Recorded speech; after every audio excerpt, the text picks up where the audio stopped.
안녕하세요. 한국 CLC 회원인 하유경 아나스타시아입니다. 한국 CLC에서는 로욜라의 성 이냐시오 회심 500주년을 기념해서 특별 강좌를 마련했는데요. 지난 시간에 이어서 오늘 두 번째 강의로 제가 강의를 하게 되었습니다. 지금 교회 안에서 굉장히 중요한 의제들이 많이 있는데요. 지금 지구와 온 인류가 직면한 생태 기후 위기와 관련해서 교회에서는 굉장히 중요한 그런 논의들을 하고 있습니다. 그래서 지금 이 세계의 중요한 문제이면서 또 교회에서도 중심 관심사인 생태 문제를 이냐쇼 성인의 삶과 영성을 통해서 하느님께서 저희들에게 어떤 말씀을 하시는지 좀 알아듣고 또 나아갈 바를 생각해 보려고 합니다. 먼저 이냐쇼 성인의 그 생애가 참으로 중요한데요. 지난 시간에 아마 그 이냐쇼 성인에 대해서는 자세하게 들으셨을 겁니다. 그래서 오늘 저는 이제 간략하게 지내려고 하는데, 그때가 이제 뭐 교회사적으로나 또는 역사적으로 굉장히 그 혼란의 시기였고, 유럽 전체에 큰 혼란의 시기였었습니다. 그런 시기를 이냐쇼 성인이 살아가셨는데, 지금 우리의 현대를 보자면 뭐 여러 가지 문제들이 많이 있고 또 혼란스러운 시기이기도 하지만, 지금 우리가 바로 지내고 있는 이 코로나의 시기, 이 시기는 기후 위기와 관련해서 정말로 대혼란의 시기라고 생각이 들어요. 그래서 이제 코로나가 발생했을 당시에는 정말 코로나 이전과 이후가 세계 역사가 바뀔 것이다, 이런 얘기도 하고 했었는데요. 그래서 그 전 유럽의 혼란의 시기를 살았던 이냐쇼 성인이 지금의 이 지구의 인류 전체의 혼란의 시대에 어떤 말씀을 해주실지를 좀 생각해 보려고 합니다. 당시에 이냐쇼 성인께서는 정말 이 교회와 교회의 쇄신과 그리고 또 영적으로 실제적으로 가난한 이들과 함께 하려는 그 열망이 대단히 크셨었습니다. 지금의 이 시기에 있어서 정말 가난한 이들이 누구일까, 정말 절박한 이들이 누구일까를 생각해 보면 아마도 이 지구 전체에 살아가고 있는 생명체들 아닐까 이렇게 싶습니다. 그런 열망을 저희들이 바라면서 이 강의를 진행하겠습니다. 이냐쇼 성인은 1491년에 태어나서 1544년에 돌아가셨다고 하는데요. 그 1521년이 성인에게 굉장히 중요한 해이죠. 그때 이제 팜플로냐의 전투에서 포탄을 맞고 부상을 당해서 이제 집으로 후송이 돼서 10개월간 병상에 머물게 됩니다. 그것이 그의 인생에 있어서는 커다란 멈춤의 시간이었죠. 뜻하지 않았던 그 자기가 바랬던 그 인생의 이상이 완전히 무너지고 앞으로 어떻게 살아가야 될지에 대한 그런 전망을 가질 수 없었던 그런 시기였습니다. 그런 시기에 두 권의 책을 읽고 이 성인께서는 자기 인생의 방향을 완전히 바꾸는 그런 일이 벌어지게 되죠. 우리가 어떤 기로에 섰을 때 멈춤은 어떤 새로운 전기를 만들어낼 수 있는 그런 계기가 되는 것 같습니다. 지금 내가 계속 가던 길로만 계속 가면 지금 잘 가고 있는 건지 뭐가 잘못됐는 건지 이런 걸 살필 겨를이 없는데, 그렇게 멈춤을 할 때 비로소 돌아온 길을 돌아보고 또 앞으로 갈 길을 다시 점검해보는 그런 시기가 되는 것 같습니다. 이런 멈춤은 대체로 나 스스로 멈추기 쉽지 않은 것 같고요. 어떤 불가항력적인 그런 힘이 나를 멈추게 했을 때 그때서야 비로소 그런 시간을 갖게 되는 것 같아요. 우리 책 중에 멈추면 비로소 보이는 것들이란 책이 있었죠. 그때서야 비로소 우리는 돌아보게 된 것 같습니다. 이냐쇼 성인에게 포탄을 맞은 그 부상의 시간이 멈춤의 시간이었던 것처럼, 지금 저희들에게는 이 코로나19라는 것이 모든 인류를 멈추게 한 시간이었습니다. 모든 인류의 모든 사람들이 멈출 수밖에 없었고, 또 그렇게 하면서 성찰하고 그리고 이제 되돌아가라라는 그런 또 초대로도 받아들일 수 있는 이런 일이죠. 정말 그 누구도 예상하지 못했고 바라지 않았던 그런 일인데 아시다시피 코로나19는 이 생태 기후 위기와 관련이 매우 깊습니다. 아시다시피 이 박쥐에 서식했던 코로나 바이러스가 중간 숙주를 거쳐서 인간에게 감염이 되었는데요. 이렇게 기후 변화 때문에 동떨어져 있던 동물들이 인간 세계와 접촉할 기회도 높아지고 또 서식지를 무차별적으로 개발하면서 앞으로 이런 일들은 더욱 자주 일어날 것이라고 보입니다. 그래서 지금 이제 그 당시만 해도 2020년 그때만 해도 막 사람들이 안 다니고 공장이 멈추고 이러면서 굉장히 정말 뜻하지 않게 맑은 공기를 보고 인간들이 얼마나 이런 일들을 많이 해왔나를 반성을 하는 시간이었는데요. 지금 2년여가 지나고 백신을 다 맞고 하면서는 코로나 이전으로 돌아갈 것만 생각을 하고 있는 것 같아요. 코로나가 가르쳐줬던 그 교훈, 하느님께서 우리에게 돌아보라고 하셨던 그 일들은 거의 잊어버리고 있는 것 같습니다. 그래서 우리가 돌아가야 될 거는 회귀가 아니라 회복으로 가야 된다는 것, 그런 시간이 또 주님께서 우리에게 주신 초대의 시간이었다라는 것에서 출발하고자 합니다. 그리고 지금의 프란치스코 교황님이 2013년에 교황으로 즉위하시면서 2015년에 가톨릭 교회 최초로 생태 환경에 관한 사회 회칙인 찬미 받으소서를 반포하시죠. 그래서 그동안에 이제 교회 안에 여러 가지 그 생태 환경과 관련된 언급이 있었지만 이 일을 계기로 보다 더 본격적으로 논의를 하게 되었습니다. 그래서 오늘의 이 강의는 이냐시오 성인과 프란치스코 교황님의 찬미 받으소서를 중심으로 해서 이루어지겠습니다. 프란치스코 교황님은 아시다시피 그 아시시의 성 프란치스코를 영감을 받아서 교황명을 이렇게 지었다라고 하셨기 때문에 아시시의 성 프란치스코가 더욱이 피조물과 관련돼서 아주 큰 영감을 주고 우리들을 이끌어 주시는 성인이기 때문에 그렇게 기억을 할 수 있겠습니다. 교회 안에서 그러면 언제부터 우리 교회는 가톨릭 교회가 이렇게 생태 환경에 대한 이야기를 했을까 좀 궁금하시지 않으실까요? 사실 이제 사회에서는 사회 운동가들도 하고 하지만 종교에서도 얘기들을 하지만 가톨릭 교회가 이렇게 이야기하게 된 거는 1960년대 이후입니다. 그 60년대 이후에 이제 그냥 일반 사회에서 환경에 대한 그런 논의들이 많이 활발해지면서 우리 교회에서도 1971년에 바오로 6세 교황께서 80주년이라는 데서 이 환경의 위기가 아주 주요한 사회 문제라는 것을 밝히셨고요. 또 요한 바오로 2세 교황님은 생태적 회개를 해야 된다. 그러면서 이제 프란치스코 성인을 생태의 주보 성인으로 이렇게 또 정하십니다. 그리고 이제 우리 프란치스코 교황님의 바로 직전 교황이었던 베네딕토 16세 교황은 굉장히 그 생태 환경에 관심이 많으셔갖고 이분은 녹색 교황이라고까지 불리웠습니다.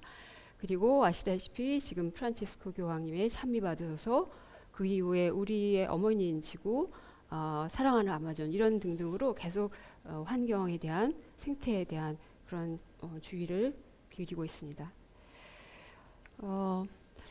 그러면서 이제 찬미 받으소서 안에서 지금 우리 지구, 그러니까 교황님은 지구를 이제 공동의 집이라고 계속 부르시죠. 우리 공동의 집, 지구, 하느님께서 우리에게 선사하신. 그래서 생기는 일을 이렇게 보고 말씀해 주는데요. 첫 번째로 볼 수 있는 거는 생물 다양성이 감소하는 것입니다. 그래서 생물 다양성이 심지어 척추동물 같은 경우는 68%가 줄었다고 하고요. 아프리카에서 생명 지수는 94%가 줄었다고 그래요. 그러니까 이렇게 생물 다양성이 줄어든다는 건 생태계가 거의 이제 파괴되어 간다라는 걸 우리 예견할 수 있는 거고요. 기후 변화 아시겠지만 올 여름에 너무 그 급격한 홍수와 가뭄과 이런 것들을 너무 많이 겪어서 여러분들께서 잘 아실 것 같습니다. 그래서 글로벌 워밍 온난화라고 얘기를 했던 거를 이제는 펄펄 끓는다라는 글로벌 히팅이라고까지 이야기를 하고 있습니다. 또 하나는 지금의 공동의 집에서는 오염, 쓰레기 그리고 버리는 문화가 만연해 있다. 그러니까 물 쓰고 버리는 것들에 대해 아무런 죄책감이 없고 당연히 그런 것이다라고 생각을 하고 있고요. 이 물 부족의 문제 또한 가뭄이 심해지면서 물이 부족하고 이렇게 되면서 깨끗한 식수를 구하는 것이 굉장히 어려운 사람들이 많아졌고 그것은 가난한 이들이 쓸 물의 질이 굉장히 떨어진다 이런 얘기죠. 그리고 또 하나는 세계적인 불평등. 이런 불평등은 기후 변화로 인해서 더욱더 심각해집니다. 보통 1차 산업에 종사하는 사람들이 보다도 가난한 사람들이고 이분들이 이런 생태 변화에 훨씬 더 많은 민감한 영향을 받게 되어 있습니다. 또 해수면 상승하는 가난한 나라들도 마찬가지고요. 그래서 우리는 지금 이런 공동의 집을 돌보고 회복시켜야 하는데 이렇게 하는 데 있어서 교황님이 얘기하시는 것이 이 그리스도교 영성이 굉장히 중요한 역할을 할 수 있다라는 이야기를 하세요. 사회에도 많은 운동가들이 있지만 그들과 그리스도인들이 하는 운동의 가장 큰 차이점은 우리는 영성의 바탕을 둔 기도하면서 활동하는 사람이라는 거겠죠. 그래서 프란치스코 성인이 그 처음에 하느님 그 회심하게 된 계기가 나의 집을 고쳐라라는 말씀을 성 다미아노 성당 안에서 듣게 되고 그때 그 교회를 쇄신하려는 그런 마음을 갖게 되었었는데 이분이 또 이 피조물과 굉장히 친교를 이루시죠. 그래서 저희 주님 찬미 받으소서 누이며 어머니인 대지로 찬미 받으소서 이렇게 노래를 하십니다. 그래서 이런 두 가지의 공동의 소명은 어떻게 보면 지금 프란치스코 교황이 하시고 계시는 교회의 쇄신과 공동의 집 소명과 맞닿아 있습니다. 이렇게 그 찬미받으소서의 여러 가지 내용들이 있는 가운데서 가장 핵심적인 내용이라고 얘기할 수 있는 것은 생태적인 회개와 또 통합 생태론 모든 것이 다 연결되어 있다는 이 두 가지의 개념이 찬미받으소서는 가장 핵심적인 내용이라고 볼 수가 있겠습니다. 그러면서 이 영성이 우리가 개인적 공동체적 활동에 자극과 동기와 용기와 의미를 주는 어떤 내적인 힘 없이는 하기 어렵다. 그 내적인 힘이 아까도 말씀드린 영성이었고요. 또한 공동체적 영성이 되어야 된다라는 얘기도 하십니다. 프란치스코 교황님은 원래 이제 예수회 출신이시고 거기에 또 이냐시오 영성이 뿌리를 두고 있기 때문에 찬미받으소서 안에서는 이냐시오 영성과 관련된 되게 많은 그 내용들이 언뜻 비치고 있습니다. 그 많은 것들이 우리의 공동의 집을 살려가는데 아주 큰 힘이 되어줄 수 있습니다. 그래서 그 영성 중에서 가장 중요한 부분은 생태적인 회심입니다. 생태적인 회심 또는 이제 생태적 회개 이렇게 부르는데요. 그 찬미받으소서의 책이 그러니까 영어로는 컨버전 영어로는 그렇지만 우리말로 번역을 할 때 회개라고도 하고 회심이라고도 합니다. 그래서 찬미받으소서의 원래 일판이 나왔을 때는 두 개의 용어가 같이 공통으로 쓰였는데 이번에 개정판이 나오면서 회개로 다 통일이 되었어요. 근데 이제 회개라고 하면 좀 더 이렇게 좀 어떤 특별한 사안에 대한 그런 느낌이 좀 있고 회심이라고 할 때는 어떤 전 존재론적인 변화 이런 느낌이 조금 있는 것 같아요. 근데 두 개가 별로 차이는 없지만 저는 여기서 회심으로 쓰도록 하겠습니다. 그 로마서에서 이미 우리는 모든 피조물이 지금까지 다 함께 탄식하며 진통을 겪고 있음을 알고 있습니다. 이렇게 말씀하고 또 찬미받으소서 안에서는 누이가 이 누이며 대지인 이 누이가 지구가 불부짖고 있습니다. 이렇게 얘기하는데 이렇게 된 이유가 내적인 광야가 엄청나게 넓어졌기 때문에 외적인 광야가 점점 더 늘어나가고 있다. 그러니까 지금의 생태 위기라는 그 외적인 광야는 내적인 광야가 넓어지기 때문이라는 말씀이죠. 그래서 이런 까닭에 생태 위기는 깊은 내적 회귀를 요청합니다. 이렇게 말씀을 하십니다. 그런데 사실 생태적 회심 여러분 되게 좀 낯선 개념입니다. 예, 뭐 우리가 고백성사 보러 가서 뭘 죄를 고백할까도 고민이 되는데 생태적 회개 내가 뭘 죄를 졌지? 예, 좀 낯설어요. 그런데 이에 대해서 간단하게 좀 쉽게 설명을 드리면 그냥 우리 모두가 각자의 방식으로 지구를 해친 것을 회개하는 것이다. 이렇게 얘기할 수가 있겠습니다. 그래서 나의 삶을 성찰하면서 어떤 행위를 했는지, 방관을 했는지, 또 그런 것들을 하느님의 피조물에 어떤 해를 끼쳤는지 이런 거를 깨닫는 것이고요. 그래서 자연 세계에 저지른 것이 곧 나 자신과 이웃 그리고 하느님께 저지른 것과 같다라고 하는 것입니다. 그래서 이제 생태적 회개라는 것은 어떤 생태 영성 또 기본적으로 이제 회개는 영성에서 가장 기본이 되는 것이다라고 말씀드렸는데 그래서 역시 생태적 회개 역시 아주 가장 기본이 되는 것이라고 할 수 있습니다. 그런데 여기서 정말 통합 생태론에 의거해서 모든 것이 연결되어 있다라는 생각을 가지고 나의 삶을 또 우리가 누리고 있는 이 문화를 되돌아볼 때 저희들이 조금 더 생태적 회개의 의미를 좀 깨닫게 될 수 있을 것 같아요. 그러니까 예를 들면 그런 거죠. 우리 예전에 물 많이 쓰면 물 잠그라고 수도세 많이 나온다. 그건 어떻게 보면 개인적인 차원의 그런 일이었죠.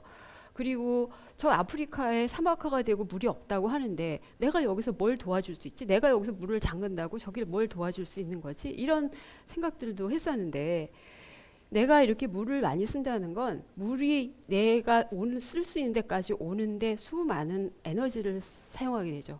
물을 생산해서 여기까지 오게 하고 또 하수를 처리하고 이런 모든 그 에너지를 다 쓰는데 내가 물을 낭비하게 되면 그 에너지 많이 쓴 에너지가 결국은 온난화에 영향을 미치게 되고 그 온난화는 사막화를 더욱 부추기고 그들의 식수가 더 없어지고 그런 연결고리가 생기게 되는 거죠. 그래서 그런 것들을 이제 물 발자국이라는 용어를 쓰는데요.